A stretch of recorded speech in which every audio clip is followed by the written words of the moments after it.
Chapter 19 Tripura रहस्य। समाधि वह नहीं है जो तुम सोचते हो।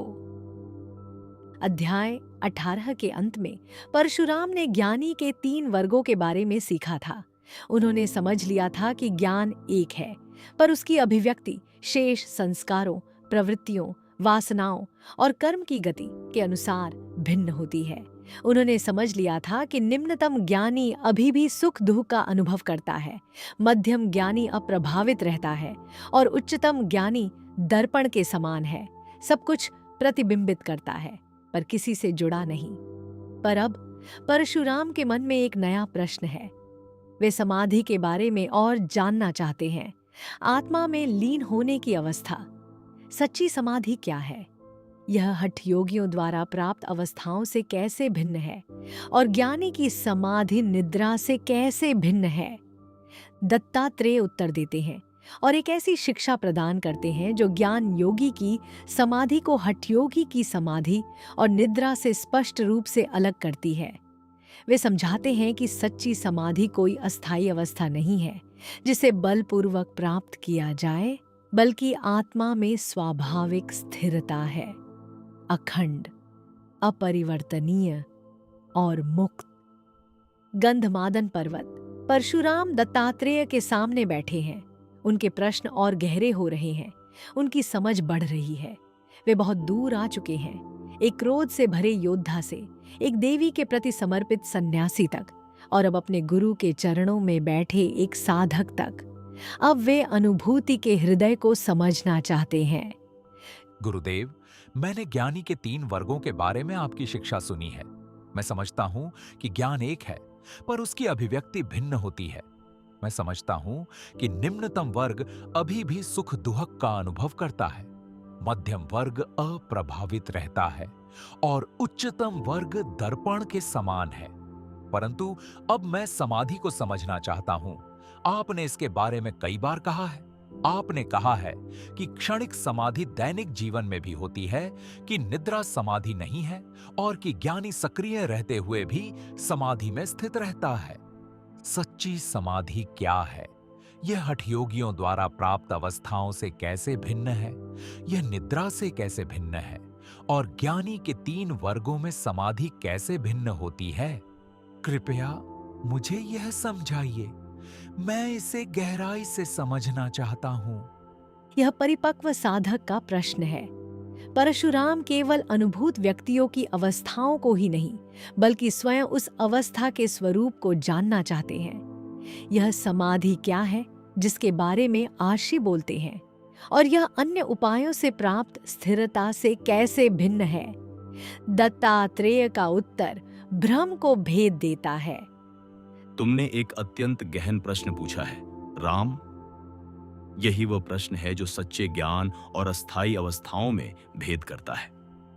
ध्यान से सुनो, मैं तुम्हें समाधि का स्वरूप समझाता हूं। समाधि कोई ऐसी अवस्था नहीं है जो आती जाती है। यह कुछ ऐसा नहीं है जिसे तुम प्राप्त करो और फिर खो दो।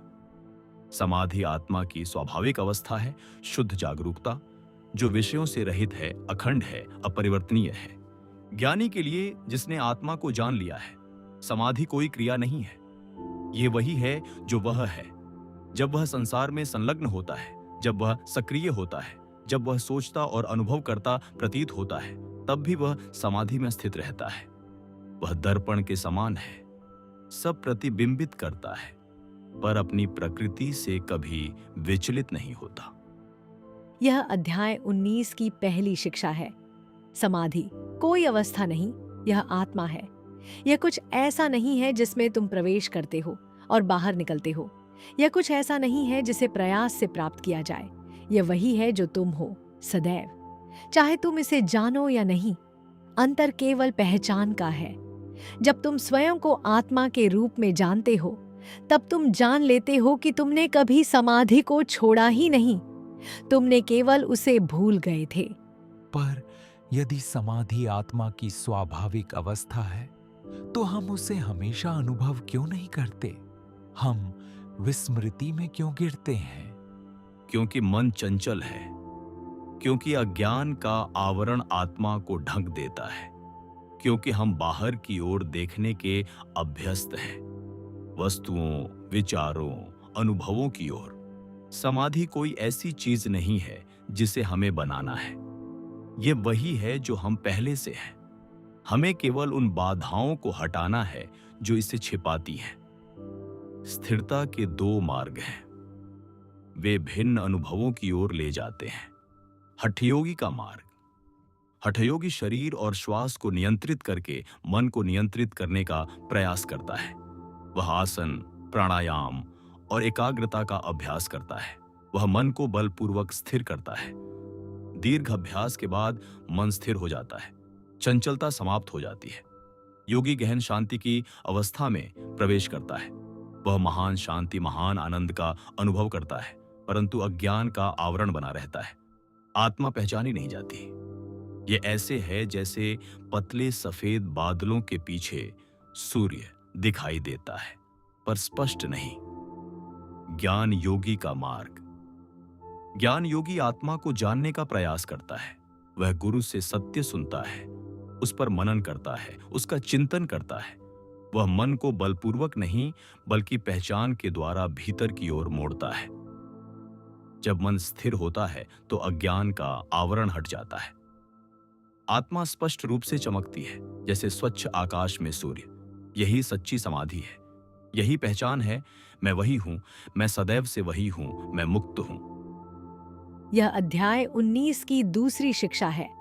स्थिरता और ज्ञान में अंतर है। हठयोगी स्थिरता प्राप्त करता है। वह शांति का अनुभव करता है। उसका मन शांत होता है, पर वह आत्मा को नहीं जानता, आवरण बना रहता है।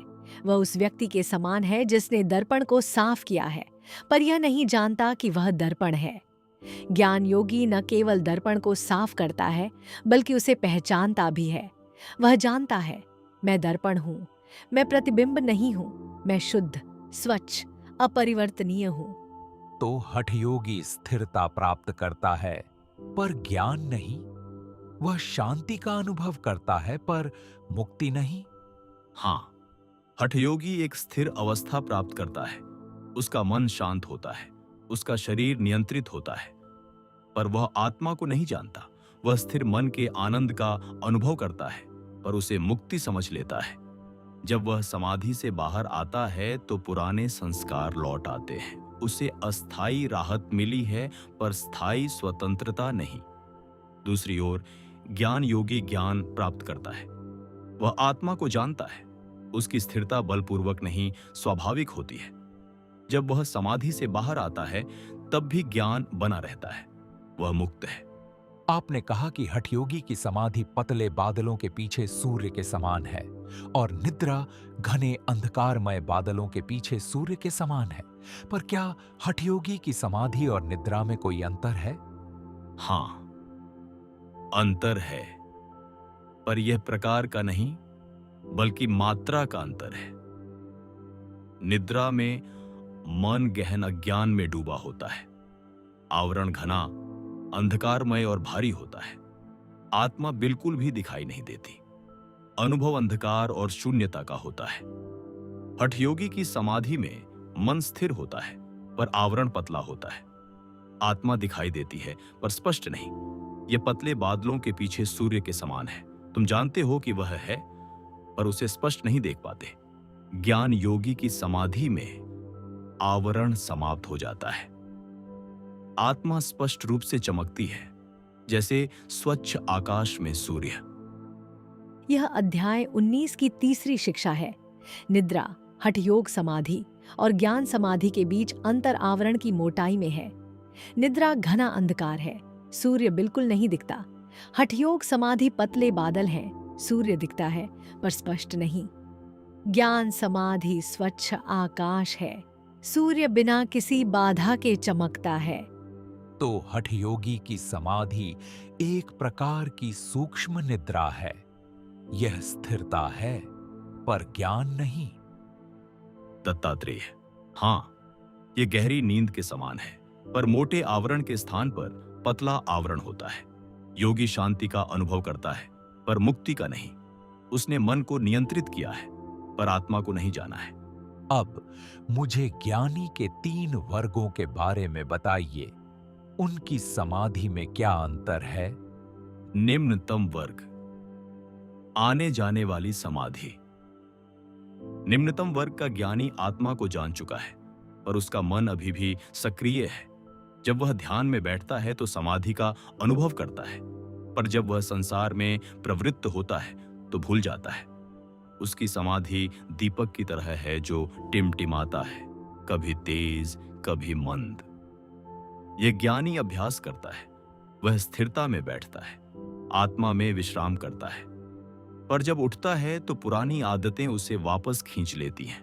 वह भूलता है, फिर स्मरण करता है। वह उस व्यक्ति के समान है जिसे खजाना मिल गया है, पर वह उसे बार बार खो देता है और फिर पा लेता है।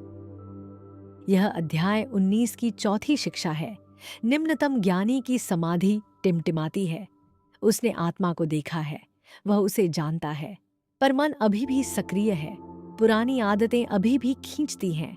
उसे स्थिरता में लौटने के लिए अभ्यास करना पड़ता है। उसकी समाधि हवा वाले स्थान में दीपक की तरह है। लौ डगमगाती है, पर दीपक वही है। मध्यम वर्ग, स्थिर समाधि। मध्यम वर्ग का ज्ञानी दीर्घ अभ्यास से मन को वश में कर चुका है। उसकी समाधि स्थिर है। वह संसार में रहते हुए भी आत्मा को नहीं भूलता। उसका मन शांत जल के समान है, स्थिर, स्वच्छ, अप्रभावित। इस ज्ञानी को समाधि में रहने के लिए बैठने की आवश्यकता नहीं होती। वह सदैव समाधि में रहता है। चाहे वह चल रहा हो, बैठा हो, बोल रहा हो या मौन हो, वह आत्मा में स्थित रहता है। वह स्थिर दीपक के समान है जिसकी लौ कभी नहीं डगमगाती। यह अध्याय 19 की 5वीं शिक्षा है। मध्यम ज्ञानी की समाधि स्थिर होती है। मन वश में हो चुका है। विस्मृति नहीं होती। चाहे वह चल रहा हो या बैठा हो, बोल रहा हो या मौन हो, वह आत्मा में स्थित रहता है। उसकी समाधि सुरक्षित स्थान में दीपक की तरह है, स्थिर, निरंतर, अडोल। उच्चतम वर्ग, स्वाभाविक समाधि। उच्चतम वर्ग का ज्ञानी मन से पूर्णतः परे हो चुका है। उसकी समाधि कोई ऐसी चीज नहीं है जिसे वह करता या बनाए रखता है। यह उसकी स्वाभाविक अवस्था है। उसे अभ्यास की आवश्यकता नहीं है। उसे स्मरण की आवश्यकता नहीं है। वह केवल आत्मा ही है।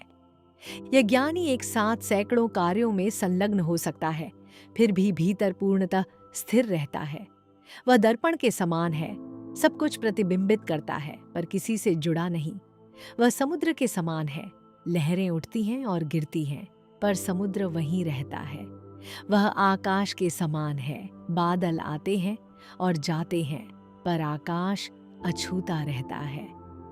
यह अध्याय 19 की 6ठी शिक्षा है। उच्चतम ज्ञानी की समाधि स्वाभाविक होती है। वह अभ्यास नहीं करता, वह स्मरण नहीं करता, वह केवल है। उसकी समाधि कोई अवस्था नहीं है जिसमें वह प्रवेश करता है। यह उसका स्वभाव है। वह सूर्य के समान है।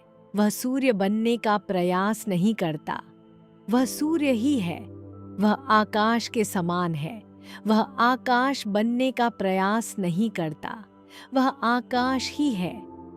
आपने कहा कि उच्चतम ज्ञानी एक साथ सैकड़ों कार्य कर सकता है और फिर भी समाधि में बना रहता है। यह कैसे संभव है? क्या उसे एकाग्रता की आवश्यकता नहीं होती? सूर्य के बारे में सोचो। वह एक साथ लाखों वस्तुओं पर प्रकाश डालता है, पहाड़ों, नदियों, नगरों, वनों पर। उसे एकाग्र होने की आवश्यकता नहीं होती। उसे अपना ध्यान बदलने की आवश्यकता नहीं होती। वह केवल प्रकाशमान होता है। इसी प्रकार उच्चतम ज्ञानी का मन व्यक्तिगत मन नहीं है। वह सार्वभौमिक चेतना है जो मन के रूप में प्रकट होती है।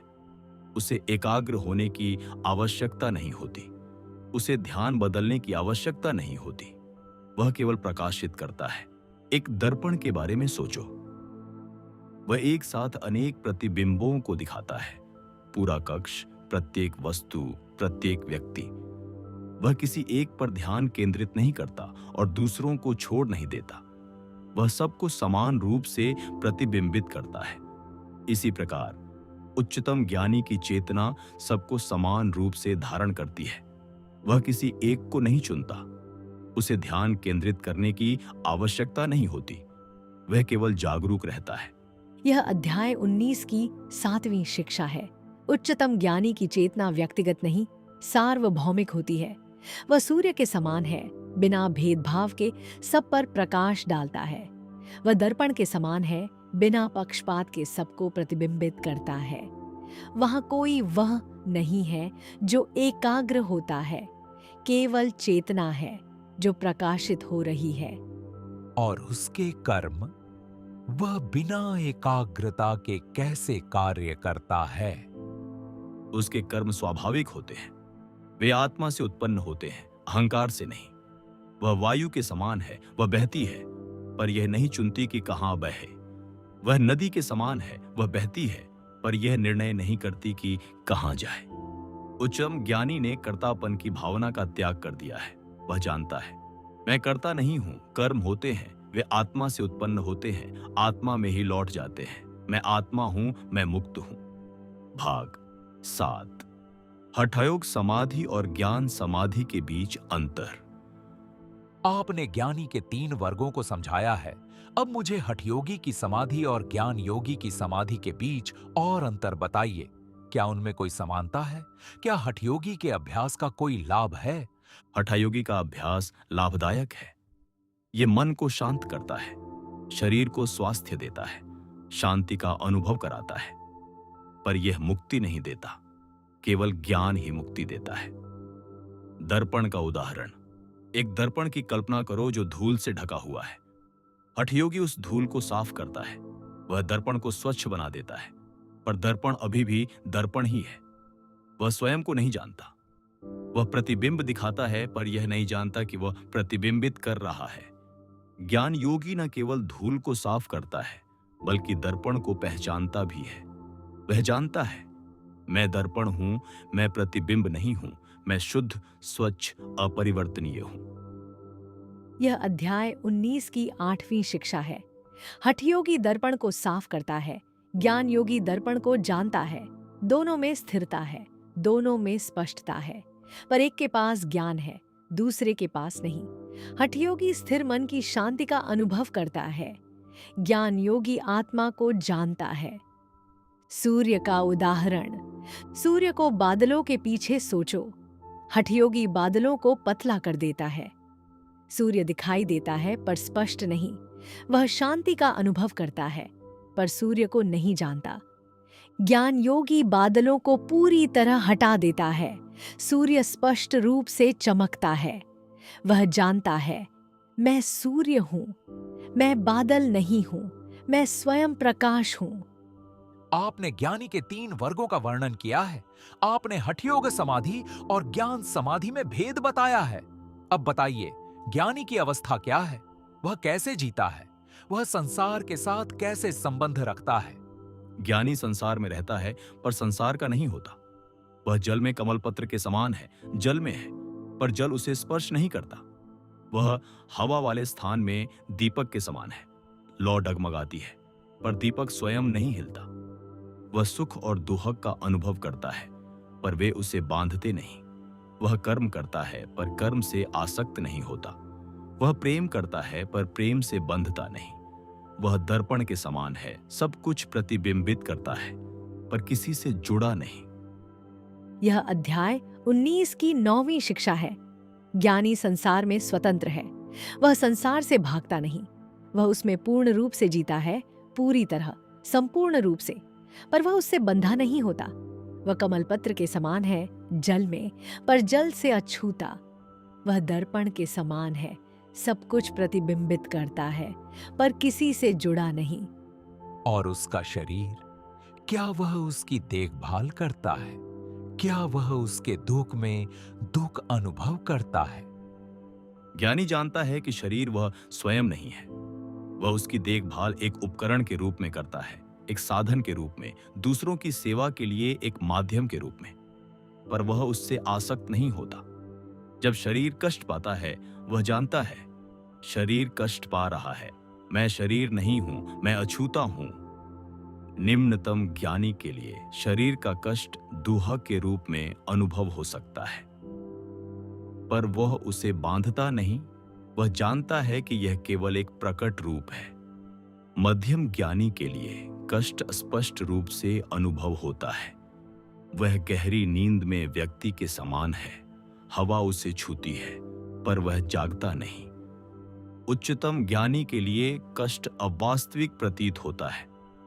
यह दर्पण में अग्नि के प्रतिबिंब के समान है, प्रकट होता है पर जलाता नहीं। और उसकी समाधि, क्या वह हठ योगी की समाधि जैसी है? क्या यह एक ऐसी अवस्था है जिसमें वह प्रवेश करता है और बाहर निकलता है? निम्नतम ज्ञानी के लिए समाधि एक ऐसी अवस्था है जिसमें वह चिंतन के दौरान प्रवेश करता है। वह बैठता है, मन को स्थिर करता है और आत्मा में स्थित होता है। जब वह उठता है तो वह भूल सकता है। उसकी समाधि एक दरवाजे की तरह है जो खुलता और बंद होता है। मध्यम ज्ञानी के लिए समाधि उसकी स्वाभाविक अवस्था है। उसे उसमें प्रवेश करने की आवश्यकता नहीं होती। वह सदैव आत्मा में स्थित रहता है। उसकी समाधि एक ऐसे कक्ष के समान है जिसका दरवाजा सदैव खुला रहता है। उच्चतम ज्ञानी के लिए समाधि कोई अवस्था ही नहीं है। यह उसका स्वभाव है। वह आत्मा में स्थित नहीं होता, वह स्वयं आत्मा है। उसकी समाधि आकाश के समान है, न वह खुलता है न बंद होता है, वह केवल है। यह अध्याय 19 की 10वीं शिक्षा है। अनुभूति के साथ समाधि भी विकसित होती है। निम्नतम के लिए यह एक दरवाजा है जो खुलता और बंद होता है। मध्यम के लिए यह एक दरवाजा है जो सदैव खुला है। उच्चतम के लिए कोई दरवाजा ही नहीं है, केवल आकाश है। उच्चतम ज्ञानी समाधि में प्रवेश नहीं करता, वह स्वयं समाधि है। अब राम, तुमने समाधि के विषय में शिक्षा सुन ली है। तुम हठ योगी की स्थिरता और ज्ञान योगी के ज्ञान के बीच का अंतर समझ चुके हो। तुम ज्ञानी के 3 वर्गों और उनकी अवस्थाओं को समझ चुके हो। यह स्मरण रखो, समाधि लक्ष्य नहीं है, ज्ञान लक्ष्य है। ज्ञान के बिना समाधि केवल अस्थायी राहत है। समाधि के बिना ज्ञान अपूर्ण है, पर जब ज्ञान स्थिर हो जाता है तब समाधि स्वाभाविक हो जाती है। समाधि को उसके अपने लिए मत खोजो, आत्मा को खोजो। जब आत्मा झात हो जाती है तब समाधि स्वयं आ जाती है। यह कुछ ऐसा नहीं है जो तुम करते हो, ये वही है जो तुम हो।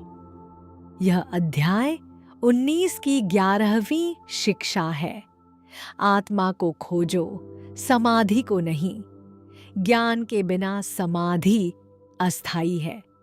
समाधि के बिना ज्ञान अपूर्ण है, पर जब ज्ञान स्थिर होता है तब समाधि स्वाभाविक हो जाती है। यह कोई क्रिया नहीं है, यह तुम्हारा स्वभाव है। अध्याय 19 की शिक्षा पूर्ण हुई। आइए संक्षेप में देखें कि परशुराम ने क्या सीखा। 1. समाधि आत्मा की स्वाभाविक अवस्था है। यह कोई ऐसी अवस्था नहीं है जिसमें प्रवेश किया जाए और बाहर निकला जाए। यह वही है जो तुम हो। लक्ष्य समाधि में प्रवेश करना नहीं, बल्कि यह पहचानना है कि तुम सदैव समाधि में हो, तुमने केवल उसे भूल गए हो। 2. स्थिरता के 2 मार्ग हैं। हठ योग शरीर और श्वास को नियंत्रित करता है, मन को बलपूर्वक स्थिर करता है, अज्ञान का आवरण बना रहता है। आत्मा पतले बादलों के पीछे सूर्य के समान है। ज्ञान योग आत्मा के ज्ञान की खोज करता है, आवरण हट जाता है। आत्मा स्वच्छ आकाश में सूर्य की तरह चमकती है। 3. हठयोग की समाधि परिष्कृत निद्रा के समान है। निद्रा में आवरण घना और अंधकारमय होता है। हठयोग समाधि में आवरण पतला होता है। दोनों अज्ञान की अवस्थाएं हैं, पर एक अधिक सूक्ष्म है। 4.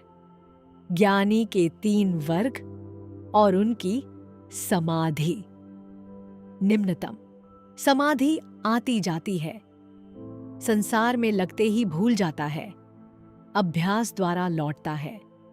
मध्यम समाधि स्थिर है, नहीं भूलता, सदैव आत्मा में स्थित रहता है।